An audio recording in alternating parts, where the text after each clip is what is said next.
కుంభరాశిలో ఏ ఏ నక్షత్రాలు వస్తాయనగా ధనిష్ఠా నక్షత్రంలోని 3వ పాదము 4వ పాదము, శతభిష నక్షత్రంలోని 4 పాదాలు, పూర్వభాద్ర నక్షత్రంలోని 1, 2, 3 పాదములను కలిపితే కుంభరాశి అవ్వడం జరుగుతుంది. రాశాధిపతి శని భగవానుడు. వీరికి ఏళ్ళనాటి శని ఒకవైపు చివరార్ధ సంచార స్థితి జరుగుతున్న విషయం మీకు తెలిసిన విషయమే.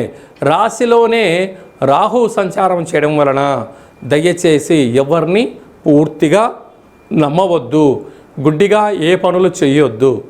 ఏదైనా తెలిస్తే చేయండి, తెలియలేదు దాన్ని సంపూర్ణంగా ప్రణాళికాబద్ధంగా తెలుసుకొని మీరు ప్రయాణం చేయగలిగినట్లయితే సువర్ణపు అధ్యాయ జీవితం మీ ముందర ఉంటుంది. తృతీయంలో శని భగవానుడు ఉండడం వలన తల్లిదండ్రులతో, అన్నదమ్ములతో, గురువులతో, స్నేహితులతో సఖ్యతగా ఉండే ప్రయత్నం చేయగలిగినట్లయితే మనశ్శాంతి, మీకు ఐశ్వర్యం